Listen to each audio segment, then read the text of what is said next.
Ratusan box berisi barang impor diduga ilegal asal China yang akan diselundupkan ke Jakarta dari Pekanbaru menggunakan truk kontainer digagalkan polisi dari unit pidana khusus Polrestabes Palembang. Barang-barang yang diduga ilegal berisi alat elektronik, pakaian bekas, aksesoris handphone, dan onderdil Harley Davidson yang belum dirakit. Kapolda Sumatera Selatan menegaskan barang impor ilegal tersebut terungkap operasi intelijen. Kontainer tertangkap di Jalan Soekarno-Hatta, Palembang dan tak mampu menunjukkan dokumen resmi dari barang yang dibawa. Seperti saya sampaikan tadi akan mengurai ke hulu dan ke hilirnya. Ke hulunya itu bagaimana barang ini bisa masuk ke dalam wilayah hukum Negara Kesatuan Republik Indonesia.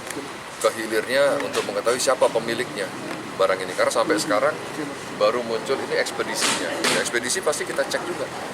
Nanti akan bersama-sama dengan Pak Dirkrimsus, juga kita akan koordinasi dengan Direktorat Jenderal Bea Cukai yang ada di Provinsi Sumatera Selatan. Ya. Oke, terima kasih ya. Kerugian negara ini ilegalnya berapa? Tadi saya sempat nanya, kalau sepeda motor Harley, kalau dia bayar pajak itu sekitar 1 miliar.